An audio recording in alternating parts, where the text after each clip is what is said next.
Hi everyone, my name is Michael. I'm an artist.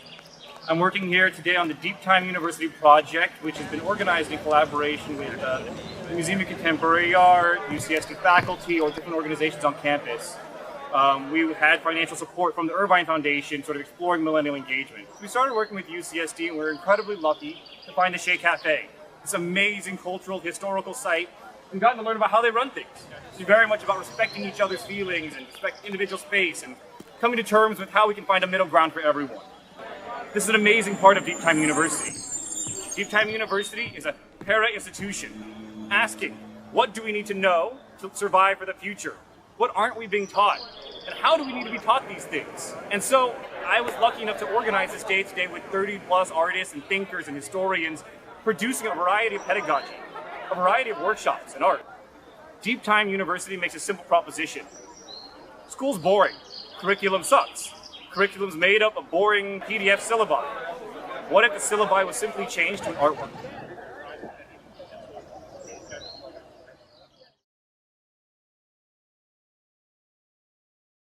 Federal or corporate funded research. The significance of this is that it opened the way for the shift from universities as organizations in service of the market, at least post-World War II, to universities becoming direct actors in the market. So, if we have a university of disaster versus a university or the War on Terror university, is there some way to navigate this sort of matrix of what I'm calling the tactical universe / cities? So this kind of deep time communism, like for instance the Zapatista University that started this year, or UCSD's very own 2010 Another University is Possible. Within the university as a way to develop new gestures that not only say and show, but do, and are based in terms of the body. And we can see that this was again inspired as a gesture against the privatization of the university environment and a way to combat this kind of overwhelming systemic oppression. So I think this kind of unnamed, anonymous, theoretical group that develops speculate this as a kind of open source social thinking or eco-communes that can be shared together as an experimental art, if you will, of affirming a common life. We can be slow in a deep time communism. We might name either the tactical universities or the University of Disaster that helps us delete the University of Market Acceleration and the War on Terror University. All right, muchas gracias. Have a good time. Thank you so much, Ricardo. Thank you for joining us and opening the day up. We're going to switch gears, and again, thank you so much for joining us. We'll catch up with you soon, okay? Bye, adios. Adios.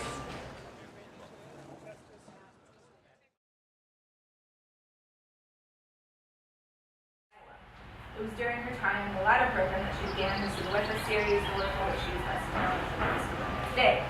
A few years after completing her studies in 1977, she moved to New York, where she met and began a romantic relationship with famed minimalist artist Carl Andre, who she would eventually marry. On September 8, 1985, Mendieta fell out of the 34th floor bedroom window of the apartment she shared with Andre, who was subsequently arrested and put on trial for her murder.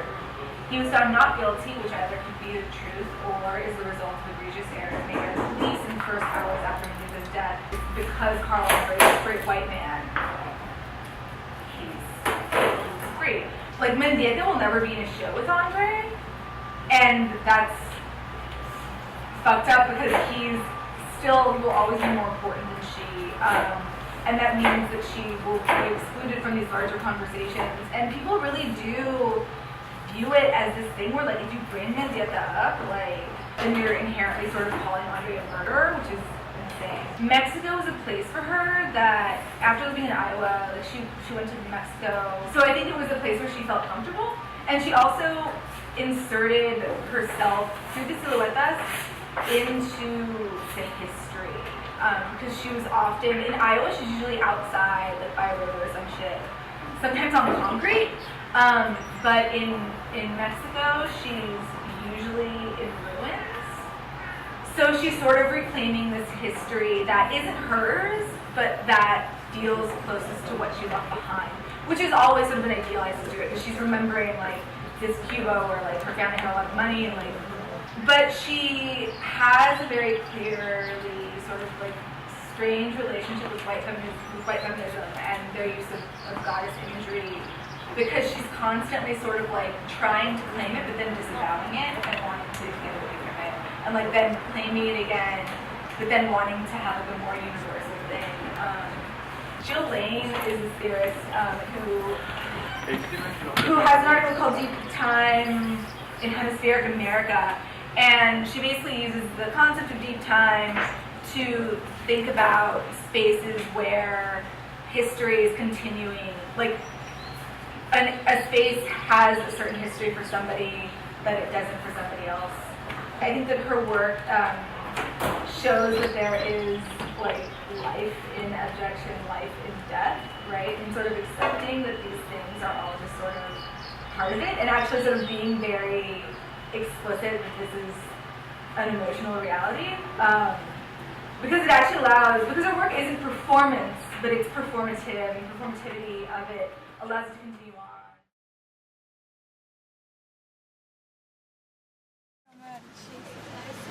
Hi.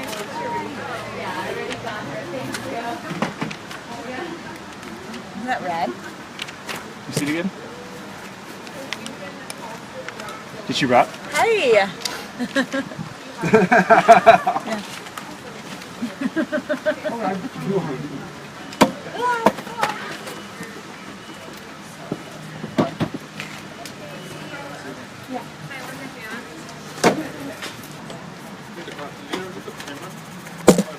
I have it.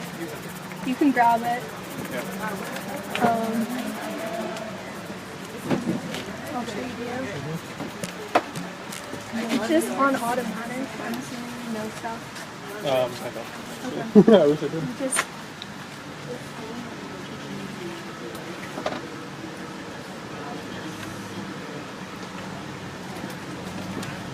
Origami also makes a line, like folded, unfolded, and cut it. So like linear shape is also very interesting. Yeah, totally.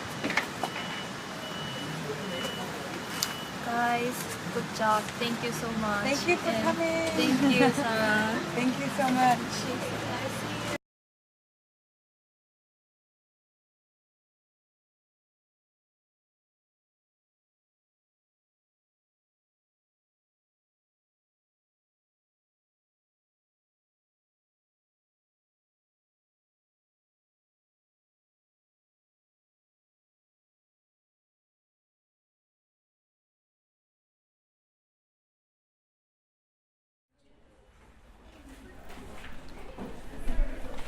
This it's gonna be the point of departure for our discussion. So today's topic is not strictly speaking deep time, but rather how we can understand time whenever we are talking about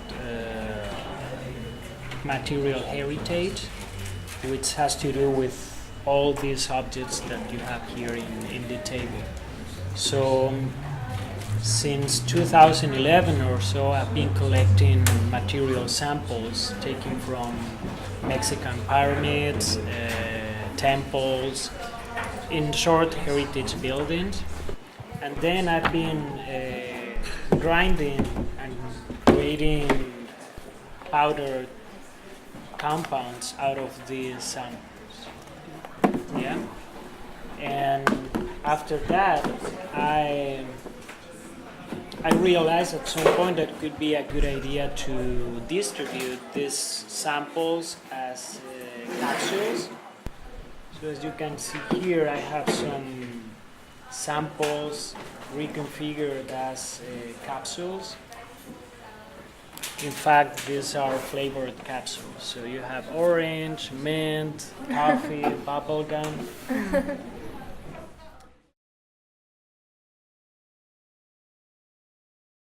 As Michael shared, for quite a lot some time.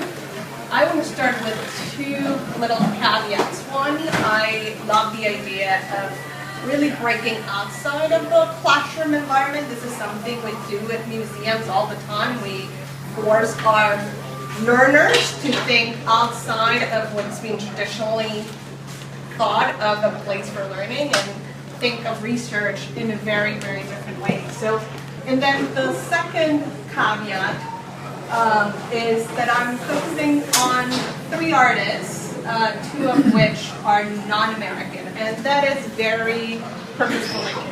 And it's purposefully because I'm not American myself, and I see the issue of social justice most latent in Latin America. So I'm focusing on 2 artists, one from Mexico and one from Cuba, in addition to an American artist based in Chicago. So this is a performance of 2009 at the Havana Biennial, where Bergara used the platform for free speech, normally denied in Cuba, and presented a platform that very much resembled the first time Fidel Castro gave a speech. He had 2 actors in military uniform, a white dove that was placed on each speaker's shoulder, very much as the white dove that landed on Castro when he first gave his speech. Later, she is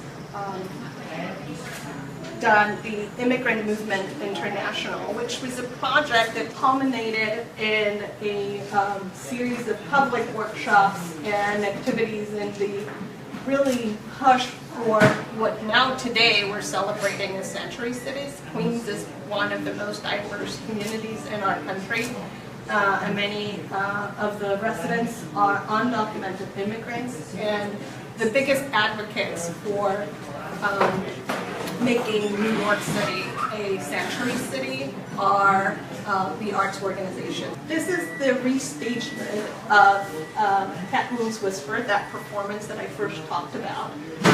In 2014, after Barack Obama declared a relationship with the U.S., Tanya Bergara went back to Cuba and attempted to restage Cat Moon's Whisper as a performance in the Plaza de la Revolucion.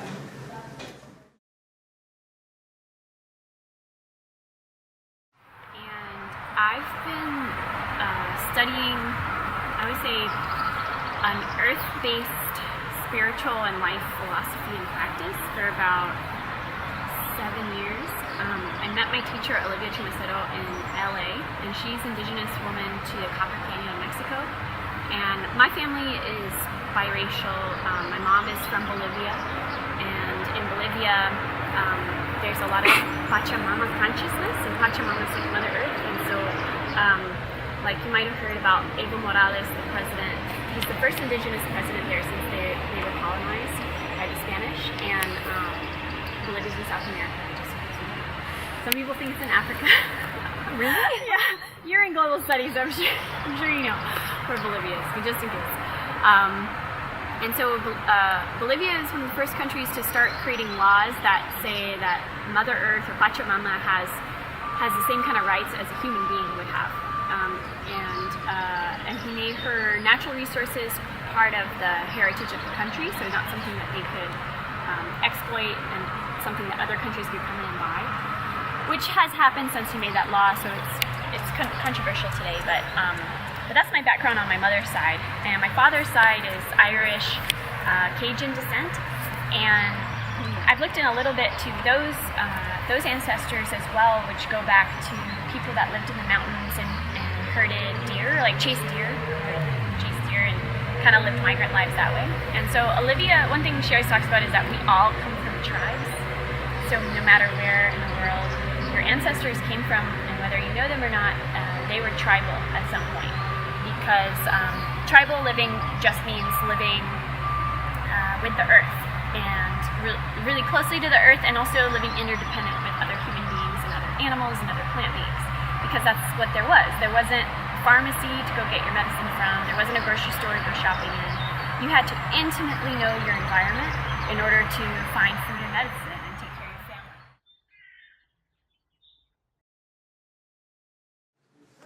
Post Studio in Situ, from Michael Ano, written by Simon Leung.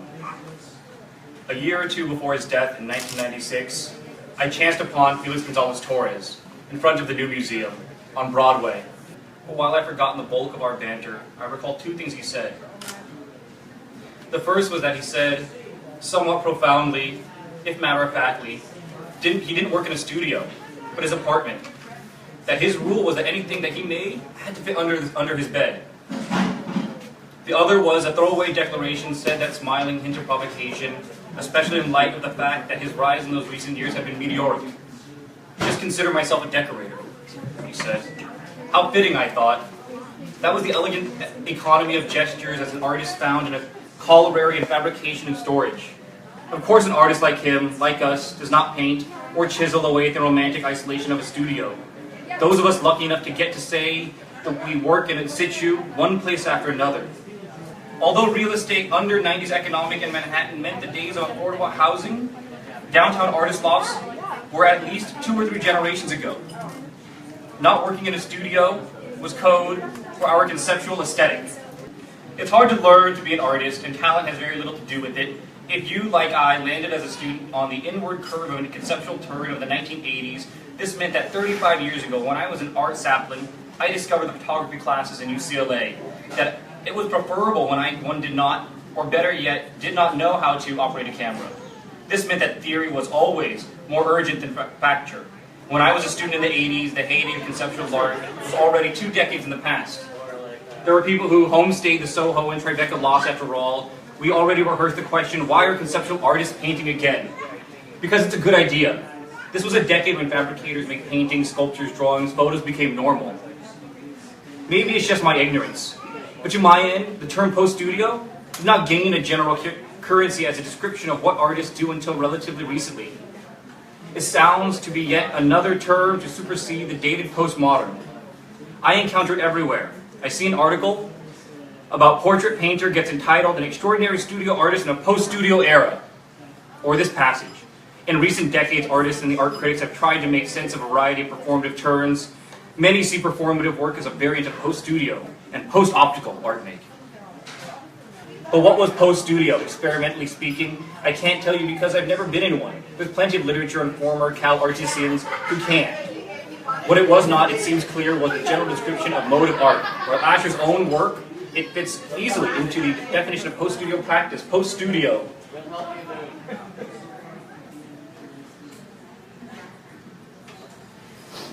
Post-studio, Asher was at once an ethos, unmeasured practice of care, a quality of consciousness indexed by committing to another order of time and society. Perhaps one can say community. Post-studio with Asher was the name of a class, but is also a contract with art. If I said earlier that post-studio is at once an ethos, measured practice of care, a quality of consciousness, indexed by committing to another order of time, and perhaps sociality, perhaps, one day can say community. What I mean to say is that it does not end. Deep time is a chance encounter that prepares one's whole life to happen upon. Post-studio is always in situ.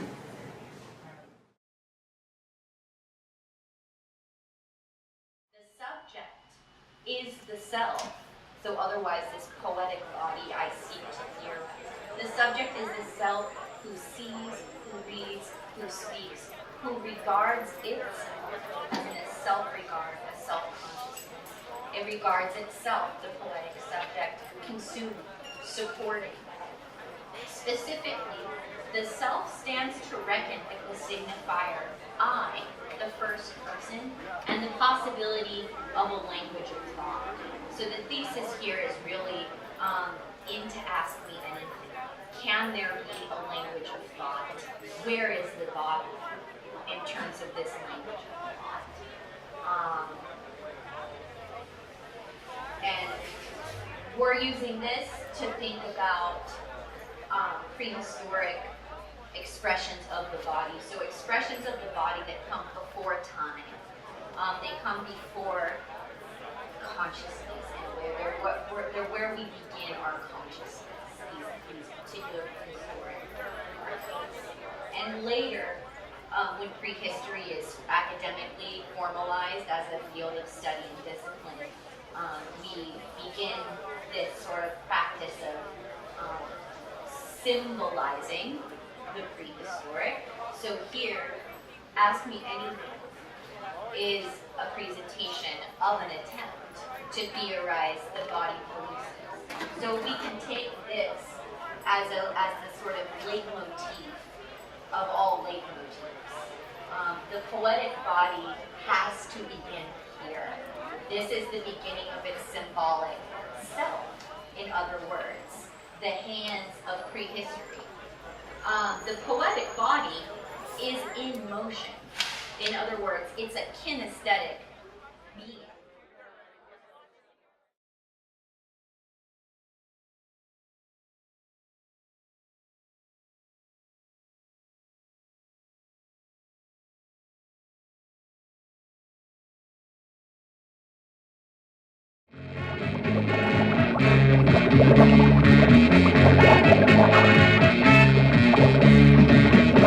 Been blowing bubbles, making me feel like the girl I'll be with every day and every night.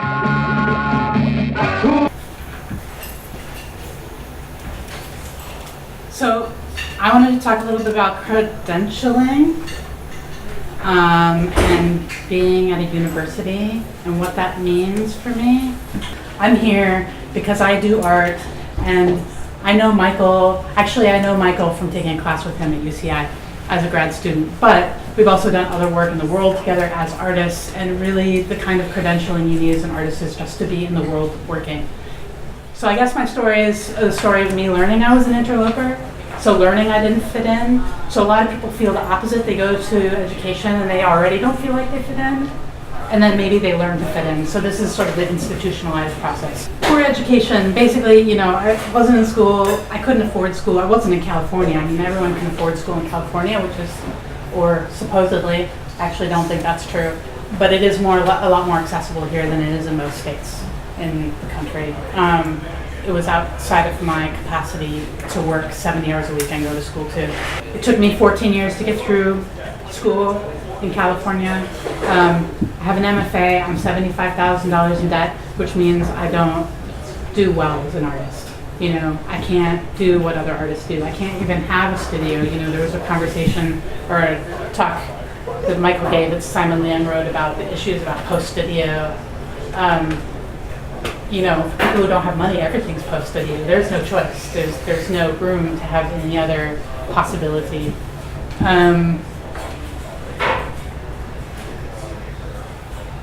Okay, let's try another song. Don't let the sweet song erode. Get hopelessly alone.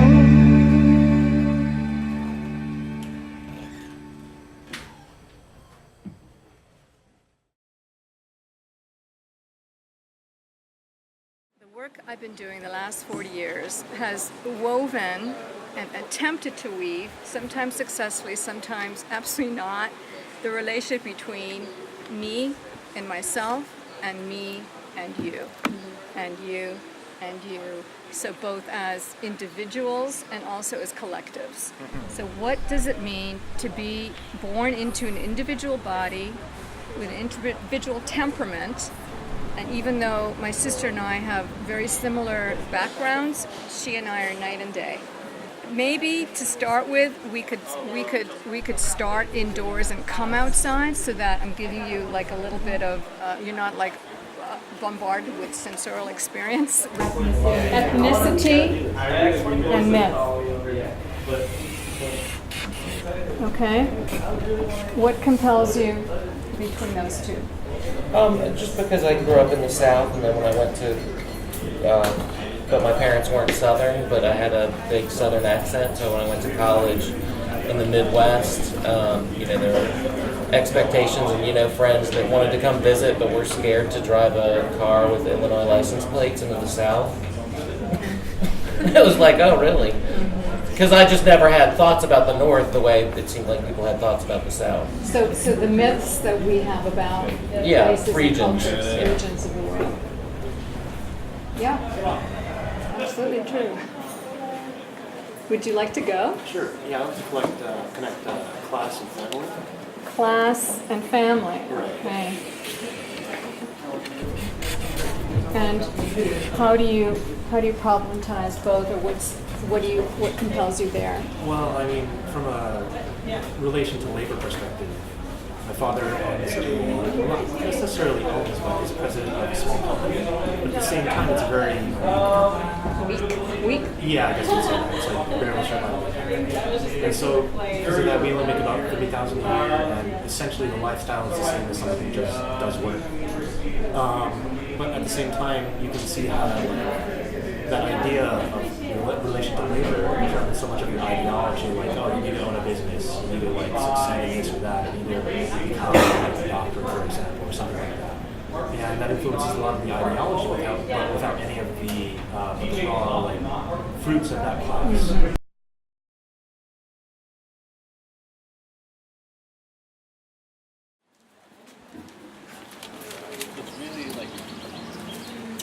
Chocolate syrup.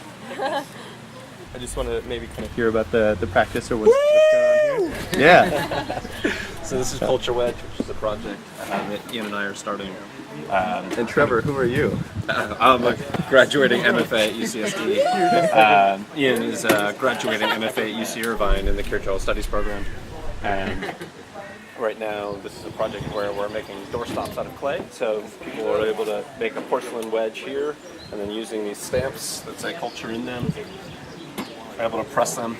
And then we're going to be taking these after they set up and then selling them online for $100 or additional donation, and using that to fund artists in the community. So it's essentially a way for the community to come together to make these wedges, to sell them online in order to promote other artists, be able to create other projects with no strings attached. What website do you sell them on? Nice. Yeah. First use. Right First here. use. No wonder they were so clean. I was like, gosh, these are so clean. Like before you pack them up. Yeah. One of the things I was thinking about when I was asked to participate in this, and I was thinking I didn't want to do another workshop that was so just a technique that had no application, right? And given this Deep Time University project being kind of about, well, what would a university be if we could dream up a university? Like, what could it be?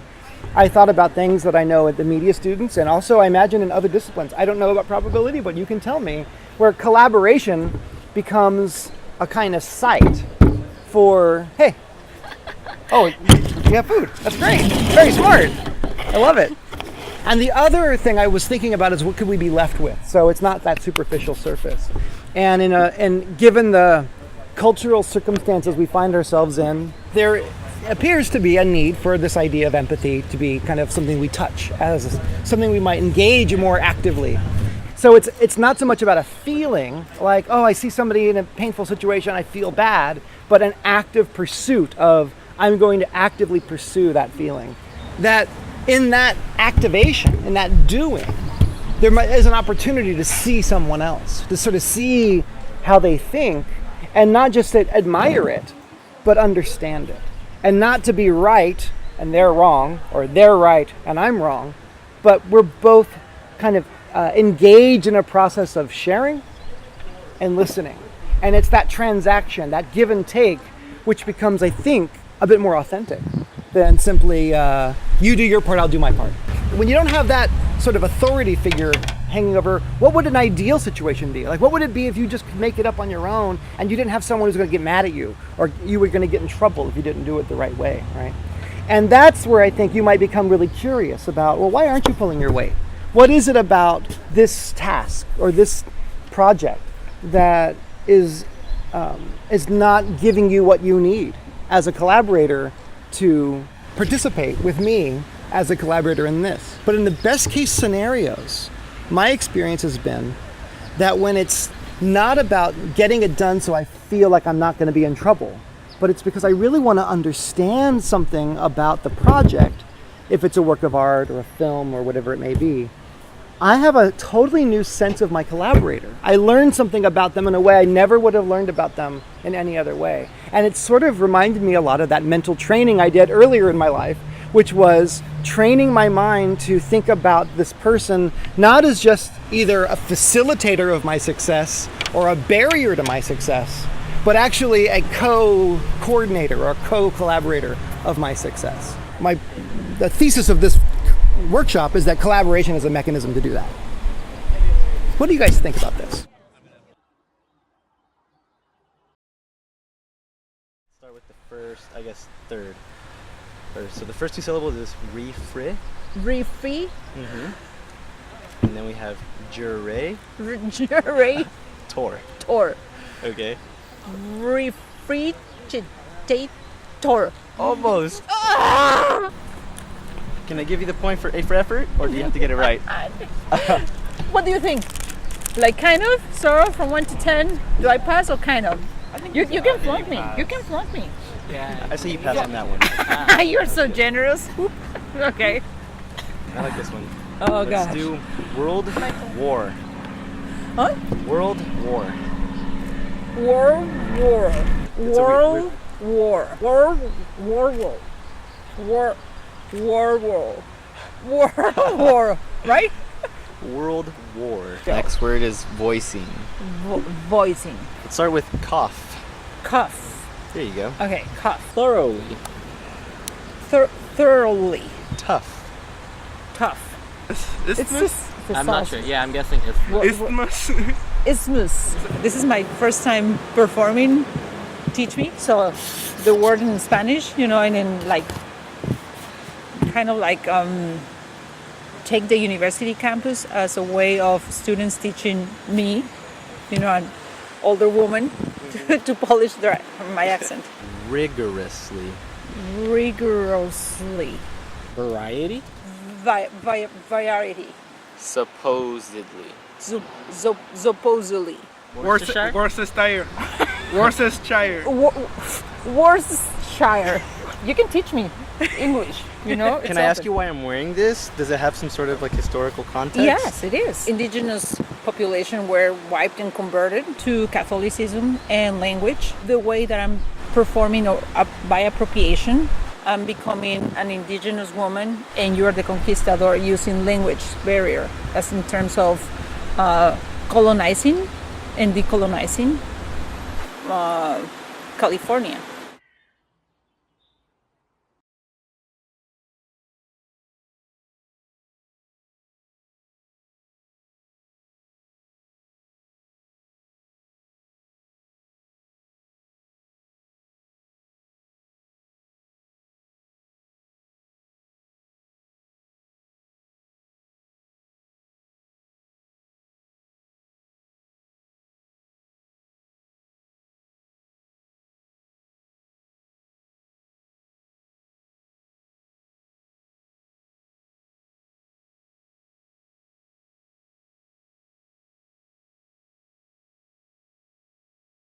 So when thinking about art, a work of art often stems from a view, opinion, or feeling that the artist holds within themselves.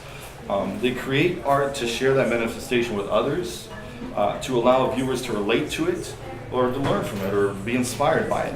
So looking forward beyond that, issues in kind of the design space is the integrated digital marketer. So that's the modern marketer, which is part artist and part scientist. They're doing, let's see here, so marketing is used to create the customer, to keep the customer satisfied, the customer, right? And traditionally, marketing is conducted by someone with a background in business or communications. The designer usually translates their strategy into visual content that conveys the message that they want. But as advertising becomes increasingly more data-driven, designers are often asked to partake in strategic operations and analysis, bringing their abstractions mindset directly into the context of the data, preserving any potentially intangible nuances that could be lost when communicated through another person. So graphic social media architectures is kind of, you can do it on a 2-axis.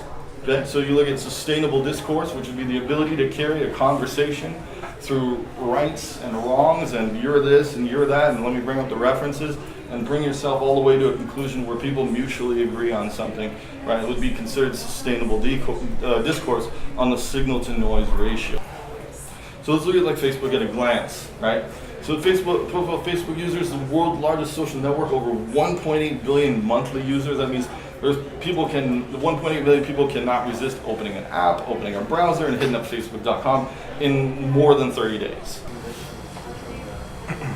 So active user retention models, and we're going to kind of like simplify this. This is probably a panel that most people do not see, but this is how to profile and target certain types of people using Facebook's backend for marketers and for advertisers.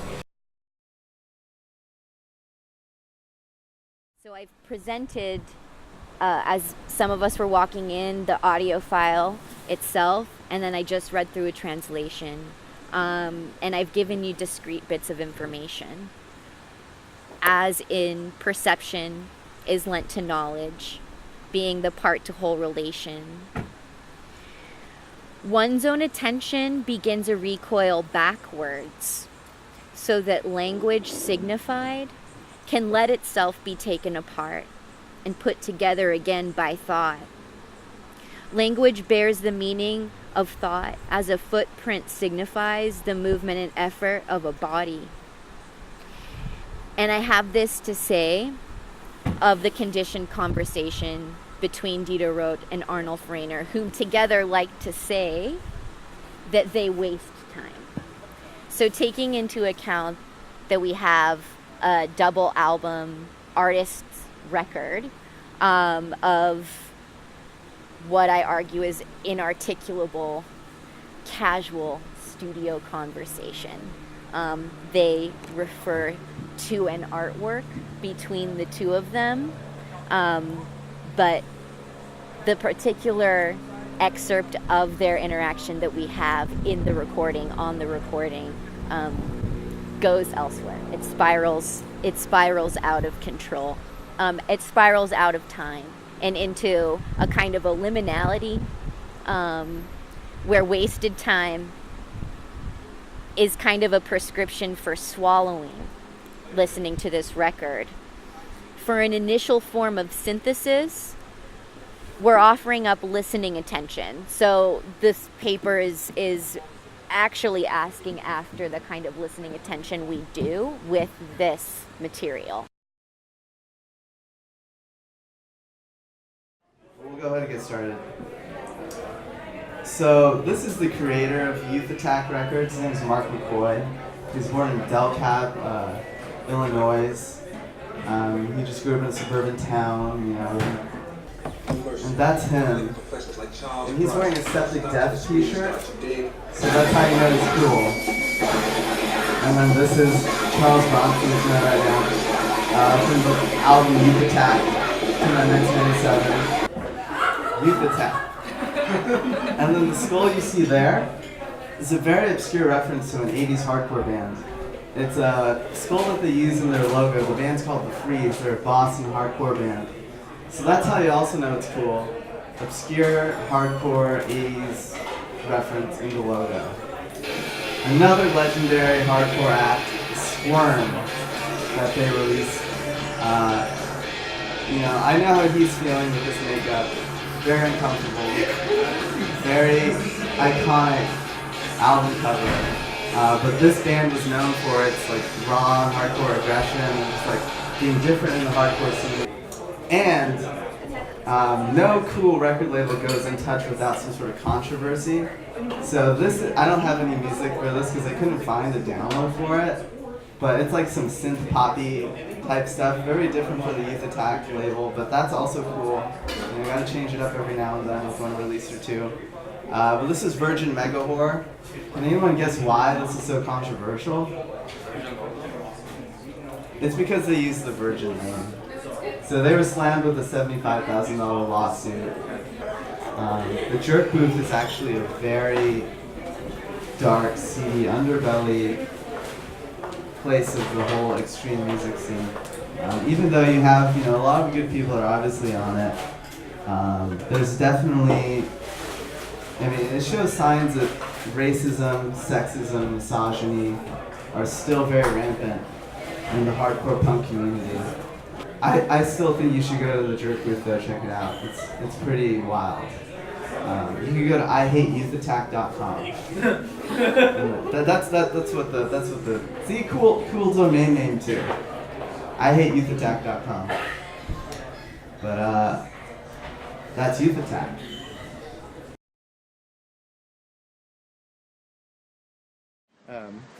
I don't know. Yeah, whoever would like to go first. Both of our backgrounds at the moment are primarily in teaching international students and people from various countries. Empathy, I think, really comes up a lot, and seeing people, doing teamwork and building those bridges between a lot of differences that they have. The evidence actually shows that having empathetic leaders and empathy in the workplace is something that is beneficial for everyone. And this is the way that we can really make progress and be successful and just also be happier people with more meaning in our lives. Yeah, I agree.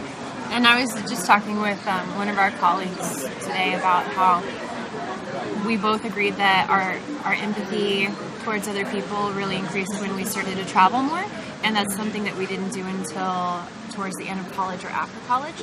So that's something that is a real life skill that is really important not only for everyday interactions, but also if you're in a job, having empathy and knowing how to relate to people and how to interact with people in a way that's kind is something that I feel that we're missing. So we have some very practical hands-on tips as well, because it is kind of a huge concept, right? Right. We should be more empathetic. How do you do that? So we try to give some tips and also just ask people what they think when they hear the word empathy. What does that mean to them, and what do they feel like they're missing or that they need more of? Yeah, absolutely. Understanding where somebody is in life is going to be really important as to how they're going to be utilizing empathy. A college student is going to be using empathy very different than somebody who's in high school versus somebody who's a professional or even a seasoned professional. So understanding where they are and where they're going to be implementing empathy, I think, is going to be the most important first step when we're talking to people. And then being able to use things like how empathy is for everyone. Yeah, and what do you think empathy is, right? Just finding out people's ideas first, see what they're thinking, and then just have a conversation about it.